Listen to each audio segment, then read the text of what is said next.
기도하겠습니다. 거룩하신 아버지 하나님 감사합니다. 오늘도 복된 날 허락하시고 우리로 하나님의 생명의 말씀 앞으로 인도하심을 감사드립니다. 아버지 하나님께서 거룩하시니 우리도 거룩하기를 원합니다. 하나님, 이 시간에 또한 살아계신 하나님의 생명의 말씀을 우리가 한 사람은 선포하고 많은 사람이 들을 때 선포하는 자나 말씀을 듣는 모든 자들의 심령에 함께하여 주셔서 성령님 역사하시고 우리의 혼과 영의 생명양식이 되도록 은혜 베풀어 주시옵소서. 시종을 주님께 의지하옵고 예수님의 이름으로 감사하며 기도드리옵나이다. 아멘.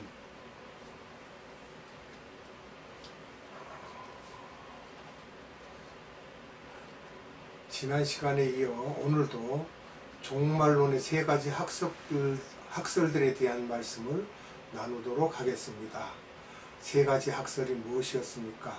전천년설, 무천년설, 후천년설의 역사적으로 어떻게 변천되었나를 우리가 살펴보는 것입니다. 기독교에 대한 역사적 변천이 많이 있었습니다. 신학은 정치와 많이 연결되어 있어서 학설들도 정치적인 배경과 연결되어 변천되었습니다. 콘스탄틴 황제 1세가 기독교 공인을 했습니다. 그리고 또 카타콤 시대에 이릅니다. 기독교인들이 박해를 받으면서 동굴 속에 들어가 숨어서 신앙생활을 하면서 아직까지 신약이 정립이 되지 않았지만 이들은 고통스러워서 예수님의 재림을 기다리며 전천년설에서 말하는 천년왕국이 빨리 돌아오기를 그들이 겪는 이 카타콤 시대가 7년 환란 시기라고 생각했기에 하루속히 왕중의 왕 예수님이 빨리 오시기를 기다리면서 이들은 유럽 전역에 외치고 다니므로 로마 제국의 황제는 이들의 외침을 듣기 싫어했고 가장 위협을 받고 있을 수밖에 없었습니다. 왜냐하면 자기의 백성들이 자기가 아닌 엉뚱한 메시아를 왕중의 왕이라고 하면서 기다렸기 때문이죠. 이 모든 것은 전천년주의적인 사고 때문이고 이분들은 AD 500년 후면 이 세상이 끝난다고 생각했고 하나님은 분명히 이 세상은 끝난다고 했다고 하면서 급격한 마음으로 주님을 섬겼으므로 로마의 왕이 화가 날 수밖에 없었습니다. 그러던 중 이미 로마 카톨릭이 형성되어 가고 있었는데 590년에 로마 카톨릭은 첫 교황인 그레고리 1세가 임명되었고 이미 로마에 있는 기독교인들에 대한 왕을 중심으로 정치적인 핍박이 굉장히 크게 가해지고 있었습니다. 왕 밑에 있는 교계 지도자들이 왕에게 잘 보이기 위해 전천년설을 신학적으로 바꿀 필요가 있었고 그 대표적인 신학자가 어거스틴입니다. 어거스틴이 성경의 종말론을 전천년주의에서 무천년주의로 바꿔서 왕에게 보고하기를 황제님, 저들이 말하는 전천년주의는 비성서적입니다 라고 이렇게 말했던 거죠. 예수님은 이미 AD 30년에 오셔서 다스리고 계시고 그 왕은 지금 오는 것이 아니고 앞으로 10,000년, 20,000년 후에 천천히 오심으로 걱정하지 않아도 된다고 하면서 신학을 다시 재정비하여 종말론이 그때부터 무천년주의가 나오게 되면서 로마 카톨릭은 무천년주의를 그대로 적용하면서 종교개혁이 일어날 때까지 마틴 루터가 1517년에 종교개혁을 했죠. 카톨릭이 약화되고 개신교가 나타났는데 카톨릭은 그때까지도 무천년주의를 이어오면서 전천년주의를 말하는 사람은 다 감옥에 집어넣어 핍박함으로 전천년주의를 말할 수 없었고 또 전천년주의를 외치게 되면 이단으로 몰려 목을 쳤던 것입니다. 이처럼 기독교 역사를 볼 때 굉장히 잔인한 면이 있지만 하나님께서 이 모든 것을 보시고도 그냥 지켜보심으로 거시적인 관점에서 볼 때 우리도 조급하게 마음먹을 필요가 없으며 하나님이 일하심을 우리는 기다려야 합니다. 하나님의 시간대를. 종교개혁 이후 루터가 만든 교단이 루터교입니다. 이후 칼빈이 만든 개혁교단은 장로교가 되었습니다. 그러나 사회적인 분위기 속에서 루터나 칼빈도 종말론을 무천년주의에서 전천년주의로 바꿀 수 없었으므로 그대로 이렇게 가다가 1800년도부터 영적 각성이 일어나면서 세계 선교에 눈이 뜨기 시작하였고, 영국의 첫 선교사 윌리엄 캐리인데, 선교사가요, 이때부터 해외 선교가 시작되면서 이 선교사들은 예수님의 재림이 가까웠던 대명제를 갖고 선교지에 가게 되었고, 그러나 이들이 성경을 보면서 종말론이 무천년주의와 다르다는 것을 알게 되었고, 이들이 다시금 초창기에 전천년주의를 도입하여 전천년주의로 선교지의 복음을 전하게 되면서 지금도 한국, 인도, 중국, 동남아시아, 남미, 아프리카의 대부분의 제3세계 교회가 전천년주의를 추종하게 되면서 주류 교단들에게 핍박을 받기도 했습니다. 그러면서 다시 1900년도에 제2 영적 각성기가 시작되면서 이때는 미국을 중심으로 많은 선교사가 나오게 되었는데, 미국과 영국을 중심으로 허드슨 테일러, 아펜젤러, 언더우드 등 많은 분들이 중국과 한국으로 선교를 왔습니다. 그게 1884년경입니다. 또 한국은 충청도가 카톨릭이 강한 이유도 그게 약 200년 전 개신교보다 100년 더 빠르게 들어왔습니다. 이 당시 선교사들이 충청도 지역으로 들어왔기 때문이죠. 이렇게 선교운동이 막 일어나면서 전천년주의적인 사고를 많이 갖고 있었으므로 이 당시 새로 생긴 오순절 교단 또한 전천년주의를 갖고 있으면서 20세기에 들어오면서는 전 세계적으로 전천년주의가 물밀듯 전 세계로 퍼졌습니다. 기존 전통교단인 카톨릭 중심으로 퍼졌던 동서교회 분리 때 생긴 동교회, 히랍정교고요. 서교회는 카톨릭이죠. 서교회로 갈라지면서 히랍정교의 영향을 받았던 러시아 정교 등 또한 무천년주의를 택하였고, 종교개혁 때 개신교 외에 또 분리되었던 영국 성공회와 루터교, 장로교, 감리교, 침례교 또한 무천년주의에 영향을 받아서 무천년주의를 택했으나 1800년대에 들어서면서 일부 용감한 교단들이 선교운동을 펼치면서 전천년주의를 택하게 되었던 것입니다. 그 후 새로 생긴 오순절 교단도 전천년주의를 택하였으나 생긴 지 얼마 안 되어서 기존 400 내지 500년 된 교단들에게 많은 핍박을 받았으나 지금은 세계에서 개신교 안에서 가장 큰 교단으로 발전하게 되었습니다. 그러나 전통적인 교단은 많이 규모가 작아졌습니다. 이렇게 다시 전천년주의가 흘러오게 되면서 나머지 무천년주의를 택했던 카톨릭과 히랍정교, 러시아 정교, 성공회와 개신교에서도 대부분 무천년주의를 받아들였던 교단들이 세상이 산업혁명이 일어나면서 전기, 기차, 전화 등이 생기면서 많은 변화가 일어나자 세상을 비관적으로 보던 이들이 갑자기 세상이 많이 편해지고 세상이 천국처럼 되자 무천년주의를 외치던 이들이 다시 후천년주의를 만들자 많은 교단에서 일부가 후천년주의로 넘어가게 되었습니다. 신학적으로 목사가 무천년주의냐 후천년주의냐에 따라 성경을 보는 관점이 다르기 때문에 가르치는 것도 다릅니다. 그러던 중 20세기 초 1차 세계대전이 일어나면서 볼셰비키 혁명이죠. 유럽이 불바다가 되자 후천년 사람들이 잘못 판단하였다고 하면서 다시 그중 일부가 무천년주의로 돌아오게 되었고, 남은 후천년주의자들은 우리가 사회를 변화시키자고 하면서 사회운동도 하고 있었고, 그 후 2차 세계전쟁이 일어나면서 또 한바탕 몇몇 그룹들이 옮겨가게 되었고, 그 후 남은 후천년주의자들은 이제 우리가 세상을 잘 살게 해야 한다고 하면서 자유주의 운동을 더 목소리를 높이게 되었습니다. 그레고리 1세가 590년에 카톨릭 교회 교황이 되었죠. 그런데 1517년까지 기독교의 암흑시기입니다. 이 서양사에서는 중세시대라고 하죠. 그리고 또 300년에서 590년에 이르기까지는 봉건시대라고 합니다. 이렇게 우리가 중세시대, 봉건시대를 거쳐왔고 종교개혁이 일어나면서부터 하나님께서는 유럽 사람들에게 눈을 떠서 항해술과 나침반 등을 만들게 하여서 스페인, 포르투갈, 영국, 핀란드, 네덜란드 사람들에게 배를 만들어 자꾸 밖으로 나가게 하여 아프리카 대륙과 서인도 제도, 아메리카 대륙 등에 가게 하셨던 것은 다 이유가 있는데, 그 당시 그 배를 타고 선교사들이 따라가게 되면서 세계 선교 운동의 시발점이 되었는데, 그러나 정치적으로는 아주 나쁜 점은 1517년에서 1945년까지를 식민지 시대라고 합니다.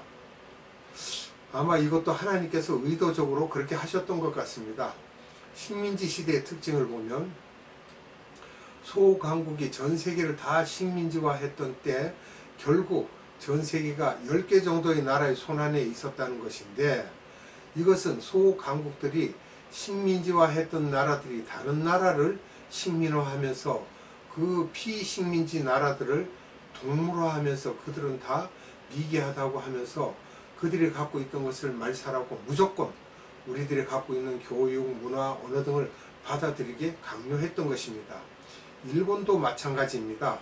이 식민지 사상은 문화적 우월성이라고 하는데요. 그래서 무엇이든지 소강국들이 갖고 있는 것이 좋은 것이라고 하면서 일방적으로 주입시켰습니다. 그때는 그것이 복이라고 생각했던 것이죠. 주님은 미전도 족속에게 복음을 전하기 위해서 정치인이나 사업가들에게 이런 면들이 필요했기 때문에 이 모든 것을 허용하셨던 것 같습니다. 그래서 우리나라도 미국이나 영국에서 처음 들어왔을 때 강제적으로 교회를 세우고 그것을 따라오게 하였던 것입니다. 찬송가도 어떤 면에서 처음에는 어느 정도의 강제성이 필요한 걸 알 수 있습니다. 그 후 이 모든 기초 작업들이 끝난 후에 식민지 시대가 끝나면서 1945년경부터요 큰 나라들이 다 포기하게 되면서 작은 나라들이 거의 다 독립을 하게 되었습니다. 아프리카, 아시아, 이스라엘 등, 이스라엘도 1948년 5월 14일 날 독립됐죠. 독립된 나라들이 많아지면서 민족주의가 생기게 되었는데, 민족주의는 제국주의를 다 없애자는 것입니다. 이제는 내 민족 내가 살리자 하는 운동들이 일어나면서 제국주의 시대에 함께 했던 사람들을 찾아내서 사회적으로 매장하는, 요즘 과거사 정리를 한다고 하는 것도 이런 흐름의 일부라고 볼 수 있습니다. 제국주의를 반대했던 사람들이 주로 후천년주의를 주장합니다. 예전 제국주의 시대 때 반정부, 반민족주의자들이죠. 김대중 대통령도 대표적인 그런 사람입니다. 기독교인들이 정치에 들어가는 사람들은 이런 배경 속에서 일을 하기 때문에 전 세계인들이, 기독교인이 80%라고 하는데요. 전 세계 교인들이 좋아하는 것은 지금 전 세계인들이 후천년주의를 갖고 있기 때문에 전천년주의를 갖고 있는 사람들이 일하기에는 그 폭이 작아지고, 전천년주의자들은 세상이 악해질수록 우리가 미전도 종족에게 더 많이 나가서 복음을 전해야 한다고 생각하기 때문에 어떤 면에서는 대세를 따르지 않기 때문에 힘들 수밖에 없습니다. 그리고 이 전천년주의에는 휴거를 기준으로 3가지 학설이 있습니다. 첫째는 환란전 들림인데요. 7년 환란전에 들림받는다는 학설이 있습니다. 파루시아라 그래서 공중재림을 말하고 있고요. 두 번째는 환란 중 들림입니다. 7년 환란 중에 처음 3년 반은 3차 세계대전을 거치고 나머지 3년 반 기간 중에 들림받는다는 학설이 있습니다. 세 번째는 환란 후 들림이 있습니다. 모든 기독교인은 7년 환란을 다 통과한 후에, 그러니까 3차 대전 후에 들림받는다는 학설이 또 있습니다. 그럼 이 중에 어떤 것이 맞다고 봐야 하느냐는 문제는 정확히 말할 수 없으나 현재 대부분의 세계 유명한 신학자들이 환란전 들림을 주장하지만 성서를 보면서 자기 나름대로 다른 주장을 하기도 합니다. 또 환란전 들림 학설은 모든 기독교인이 다 들림받는 것이 아니라 일부 소수 그룹만 들림받고 나머지 크리스찬들은 다 환란을 통과한다는 것인데, 여기서 환란을 잘 통과하여 환란 후 부활하는 자도 있을 것이요 또 그렇지 못한 사람도 있을 것이라는 것입니다. 이런 부분에서 어떤 학설로 보느냐에 따라 설교도 달라지고 선교에 대한 인식 또한 달라지기 때문에 중요하다고 볼 수 있습니다. 환란전 학설을 주장하는 사람들은 현재 열심히 선교하고 순종하다 보면 들림받을 수 있다는 비전을 갖고 일할 수 있습니다.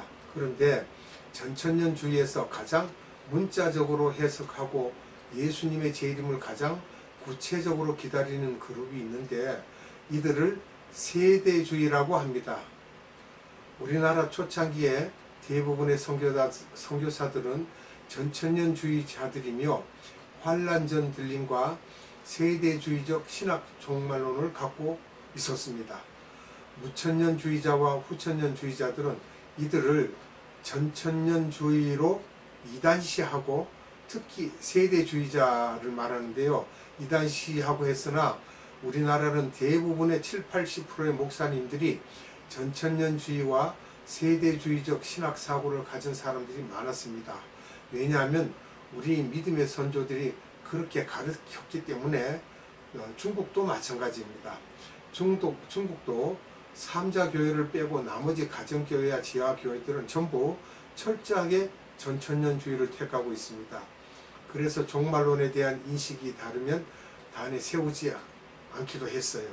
세대주의자들은 환란전 휴거를 강조하는데 이들은 계시록을 이해하는 부분에서 차이가 납니다.